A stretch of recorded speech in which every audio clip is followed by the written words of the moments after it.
আসসালামু আলাইকুম। আজ বুধবার 25 ফেব্রুয়ারি 2026। আমন্ত্রণ ফ্রেন্ডলি মোবাইল প্রবাস টাইম বুলেটিনে। আপনাদের সাথে আছে আমি শরীফুল ইসলাম। শুরুতেই জানাবো শিরোনাম। ওমানে 3 বাংলাদেশি সন্ধান চাই কোম্পানি, ধরিয়ে দিলে 500 রিয়াল পুরস্কার। ওমান সহ 3 দেশের ভিসা চালুর উদ্যোগ নিচ্ছে সরকার, জানালেন প্রতিমন্ত্রী। ওমানে ভুয়া এজেন্সিকে 15 রিয়াল জরিমানা, এক দালালকে কারাদণ্ড। ওমানে টানা কয়েকদিনে বৈরী আবহাওয়ার প্রভাব, সতর্ক থাকার আহ্বান। প্রবাসে বড় সুখবর, 23 দিনে এসেছে $2.5 বিলিয়ন।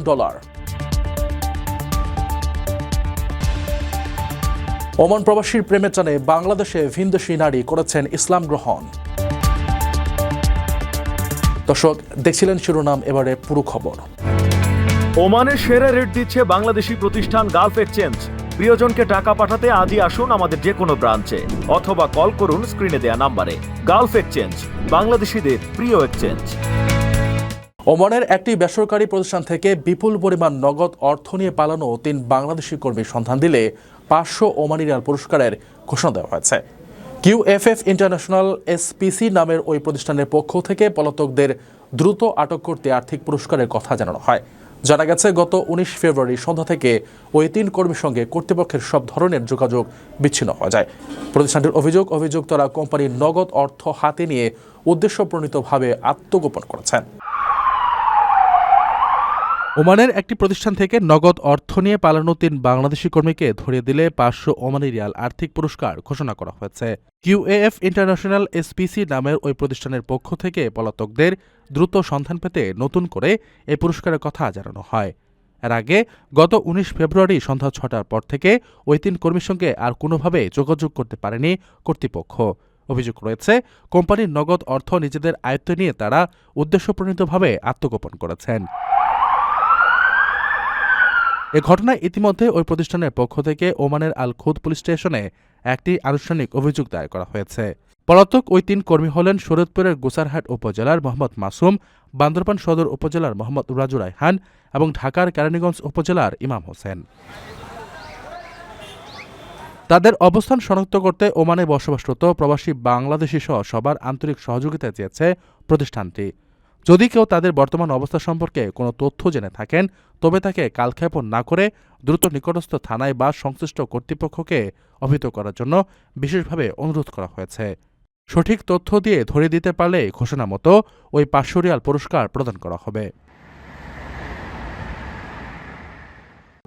প্রবাসীদের জন্য নির্মাণ হচ্ছে দেশের প্রথম স্মার্ট সিটি, যেখানে থাকছে স্কুল, মসজিদ, হাসপাতাল, সুইমিং পুল, হেলিপ্যাড, পাঠাগার, জিম, সুপারমার্কেট, শিশু পার্ক সহ সকল নাগরিক সুবিধা।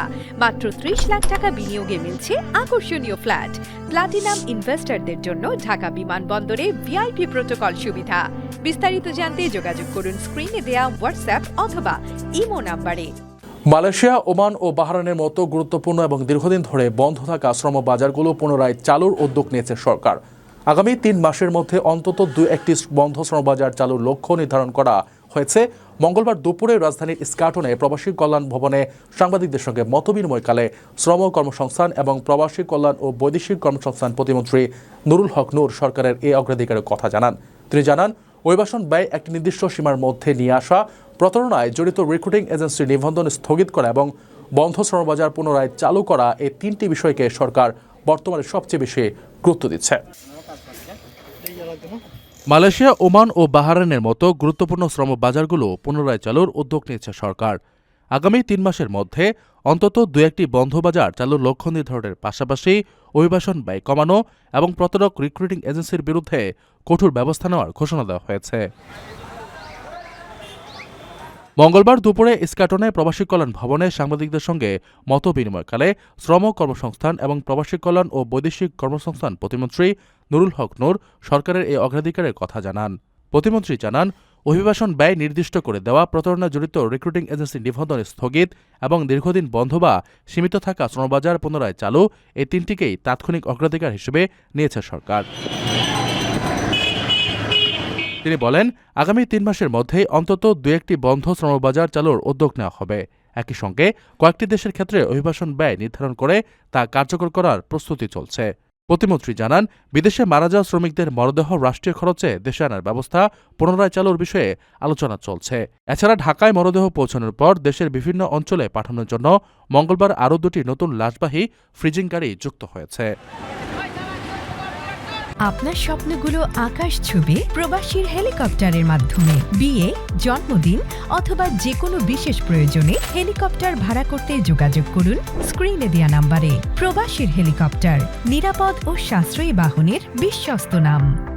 গ্রাহকদের সঙ্গে চরম প্রতারণা ও চুক্তির শর্ত ভঙ্গের দায়ে ওমান একটি ট্রাভেল ও ট্যুরিজম প্রতিষ্ঠানকে 15,815 রিয়াল জরিমানা করা হয়েছে। একই সঙ্গে প্রতিষ্ঠানটির এক প্রতিনিধিকে 3 মাসের কারাদণ্ড দিয়েছেন দেশটির আদালত।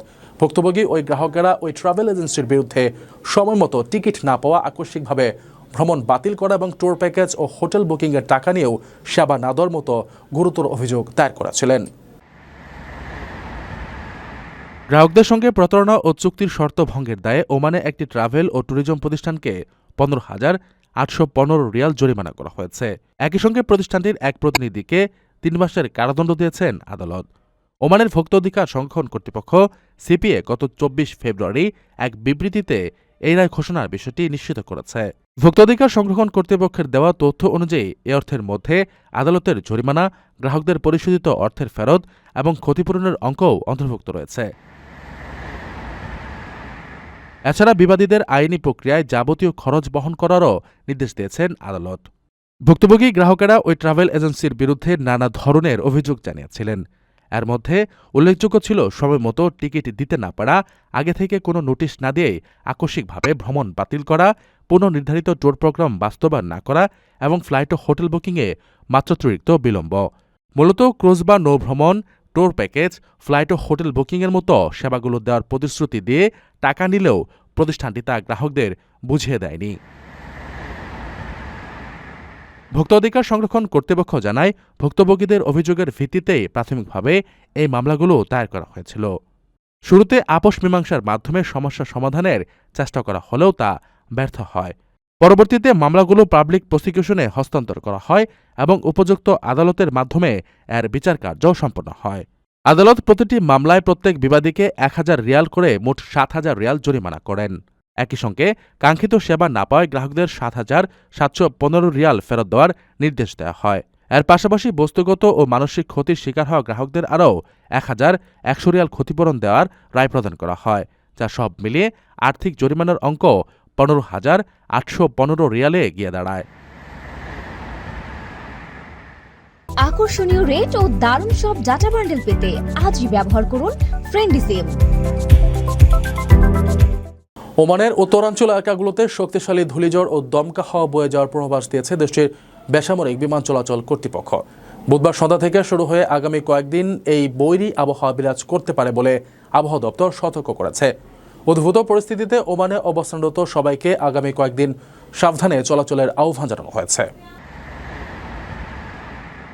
ওমানের উত্তরাঞ্চল এলাকাগুলোতে শক্তিশালী ধূলিঝড় ও দমকা হাওয়া বয়ে যাওয়ার পূর্বাভাস দিয়েছে দেশটির বেসামরিক বিমান চলাচল কর্তৃপক্ষ। বুধবার সন্ধ্যা থেকে শুরু হয়ে আগামী কয়েকদিন এই বৈরী আবহাওয়া বিরাজ করতে পারে। উদ্ভূত পরিস্থিতিতে ওমানে অবস্থানরত সবাইকে আগামী কয়েকদিন বিশেষ সতর্ক থাকার আহ্বান জানানো হয়েছে। কর্তৃপক্ষের দেওয়া তথ্য অনুযায়ী উত্তর ও উত্তর পশ্চিম দিক থেকে বয়ে আসা এই সক্রিয় হাওয়ার কারণে সাগর কিছুটা উত্তাল থাকতে পারে। ওমানের উপকূলীয় এলাকাগুলোতে এ সময় ঢেউয়ের উচ্চতা 2 মিটার পর্যন্ত পৌঁছাতে পারে বলে ধারণা করা হচ্ছে। তাই উপকূলবর্তী এলাকায় বসবাসকারী এবং সমুদ্রগামী মানুষদের সাবধানে চলাচল করতে বলা হয়েছে। এছাড়া শক্তিশালী দমকা হাওয়ার প্রভাবে ওমানের মরুভূমি ও খোলা জায়গাগুলোতে ব্যাপক ধূলিঝড় ও বালুঝড়ের আশঙ্কা রয়েছে। বাতাসে ধূলিকণার পরিমাণ বেড়ে যাওয়ায় চারপাশের দৃষ্টিসীমা উল্লেখযোগ্য হারে কমে আসতে পারে, যা যান চলাচলে বিঘ্ন ঘটাতে পারে। একই সঙ্গে এই বৈরী আবহাওয়ার কারণে আগামী কয়েকদিন দেশটিতে তাপমাত্রা তুলনামূলকভাবে অনেকটাই কমে যাওয়ার পূর্বাভাস দিয়েছে আবহাওয়া কর্তৃপক্ষ। দেশের অর্থনীতিতে রেমিটেন্স বা প্রবাসী আয় নতুন রেকর্ড সৃষ্টি হয়েছে। চলতি বছরের ফেব্রুয়ারি মাসের প্রথম 23 দিনেই প্রবাসীরা বৈধ পথে পাঠিয়েছেন 2,567 মিলিয়ন বা $2.5 বিলিয়ন মার্কিন ডলারের বেশি অর্থ। গত বছরের এই সময়ের তুলনায় এই আয়ের প্রবৃদ্ধি 23.6%। বাংলাদেশ ব্যাংকের হালনাগাদ তথ্য বলছে শুধু 23 ফেব্রুয়ারি একই দিনে দেশে এসেছে $89 মিলিয়ন। দেশের অর্থনীতিতে রেমিটেন্স বা প্রবাসী আয়ে নতুন রেকর্ড সৃষ্টি হয়েছে। চলতি বছরের ফেব্রুয়ারি মাসের প্রথম 23 দিনেই প্রবাসীরা পাঠিয়েছেন $2,567 মিলিয়ন মার্কিন ডলার। গত বছরের একই সময়ের তুলনায় এ আয়ের প্রবৃদ্ধি 23.6%, যা দেশের বৈদেশিক মুদ্রার রিজার্ভ শক্তিশালী করতে বড় ভূমিকা রাখছে। বাংলাদেশ ব্যাংকের হালনাগাদ তথ্য অনুযায়ী গত বছরের 1 থেকে 23 ফেব্রুয়ারি পর্যন্ত রেমিটেন্স এসেছিল $2,076 মিলিয়ন। সেই তুলনায় চলতি বছর প্রবাসীদের আয় পাঠানোর গতি ছিল অনেক বেশি। এমনকি শুধু 23 ফেব্রুয়ারি একদিনেই দেশে এসেছে $89 মিলিয়ন। সামগ্রিকভাবে চলতি 2025-26 অর্থবছরের শুরু থেকে 23 ফেব্রুয়ারি পর্যন্ত মোট প্রবাসী আয়ের পরিমাণ দাঁড়িয়েছে $21,999 মিলিয়ন, যা গত অর্থবছরের একই সময় ছিল $18,038 মিলিয়ন। অর্থাৎ অর্থবছরের হিসেবে প্রবৃদ্ধি হয়েছে 21.9%। সংশ্লিষ্ট বিশেষজ্ঞরা মনে করছেন, বৈধপথে রেমিটেন্স পাঠাতে সরকারের ঘোষিত আর্থিক প্রণোদনা এবং ব্যাংকিং চ্যানেলে সহজতর প্রক্রিয়ার ফলে প্রবাসীরা উৎসাহিত হচ্ছেন। এই ইতিবাচক ধারা অব্যাহত থাকলে দেশের অর্থনীতিতে স্থিতিশীলতা আরও বাড়বে। ওমান প্রবাসী এক বাংলাদেশি যুবকের সঙ্গে সামাজিক যোগাযোগ মাধ্যমে পরিচয়ের পর দীর্ঘদিনের প্রেমের সম্পর্ককে পূর্ণতা দিতে বাংলাদেশে ছুটে এসেছেন এক ভিনদেশী নারী। শুধু তাই নয়, বাংলাদেশে এসে তিনি স্বেচ্ছায় ইসলাম ধর্ম গ্রহণ করে ওই প্রবাসীর সঙ্গে বিবাহ বন্ধনে আবদ্ধ হয়েছেন। জানা যায়, ওমানে চাকুরির সুবাদে ওই ভিনদেশী নারীর সঙ্গে বাংলাদেশি যুবকের পরিচয় হয় এবং ধীরে ধীরে তা প্রণয়ের রূপ নেয়। সীমানার দেয়াল আর ভাষার ব্যবধান ঘুচিয়ে প্রেমের টানে শ্রীলঙ্কা থেকে ফেনীর দাগনভূঞা ছুটে এসেছেন ইশারা মাটি নামে এক তরুণী। কেবল আশায় নয়, ইসলাম ধর্ম গ্রহণ করে তিনি বিবাহ বন্ধনে আবদ্ধ হয়েছেন স্থানীয় যুবক এজাজ আহমেদ শিহাবের সঙ্গে। ঘটনাটি ঘটেছে উপজেলার রামনগর ইউনিয়নের আজিজ ফাজিলপুর গ্রামে। জানা যায়, ওমানের একটি টেক্সটাইল কোম্পানিতে কাজ করার সময় শিহাব ও ইশারার পরিচয় হয়। দীর্ঘ 3 বছরের গভীর সম্পর্ক শেষে তারা বিয়ের সিদ্ধান্ত নেন। ওমানে আইনি জটিলতা থাকায় তারা বাংলাদেশে বিয়ের পরিকল্পনা করেন। সেই মোতাবেক 23 ফেব্রুয়ারি ইশারা বাংলাদেশে পৌঁছান। বিমানবন্দর থেকে সরাসরি শিহাবের বাড়িতে আসার পর তিনি স্বেচ্ছায় ইসলাম ধর্ম গ্রহণ করেন। তার নতুন নাম রাখা হয়েছে জান্নাতুল ফেরদৌস জান্নাত। এরপর 5 লাখ টাকা দেনমোহরে পারিবারিক ও ধর্মীয় রীতি মেনে তাদের বিয়ে সম্পন্ন হয়। ভিনদেশী পুত্রবধূকে পেয়ে শিহাবের পরিবারে বইছে আনন্দের জোয়ার। বর্তমানে জান্নাত তার শ্বশুরবাড়িতে বেশ সুখেই দিন কাটাচ্ছেন। ভিন্ন সংস্কৃতি ও দেশের মানুষ হওয়া সত্ত্বেও ভালোবাসার এই সাহসী দৃষ্টান্ত এলাকায় বেশ চাঞ্চল্যের সৃষ্টি করেছে। দর্শক, দেখছিলেন ফ্রেন্ডলি মোবাইল প্রবাস টাইম বুলেটিন। শেষ করার আগে শিরোনামগুলো জানিয়ে দিচ্ছি আরও একবার। ওমানে 3 বাংলাদেশি সন্ধান চায় কোম্পানি, ধরিয়ে দিলে 500 রিয়াল পুরস্কার। ওমান সহ 3 দেশের ভিসা চালুর উদ্যোগ নিচ্ছে সরকার, জানালেন প্রতিমন্ত্রী। ওমানে ভুয়া এজেন্সিকে 15 রিয়াল জরিমানা, এক দালালকে কারাদণ্ড। ওমানে টানা কয়েকদিনে বৈরী আবহাওয়ার পূর্বাভাস, সতর্ক থাকার আহ্বান। প্রবাসী বড় সুখবর, 23 দিনে এসেছে $2.5 বিলিয়ন।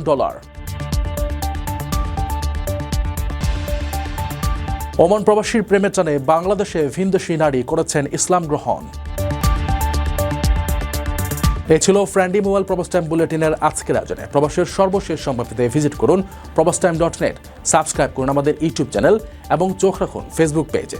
পরবর্তী বুলেটিন দেখার আমন্ত্রণ জানিয়ে আজকের মতো বিদায় নিচ্ছি আমি শরীফুল ইসলাম। সেই পর্যন্ত সবাই ভালো থাকবেন এবং নিরাপদে থাকবেন। আল্লাহ হাফেজ।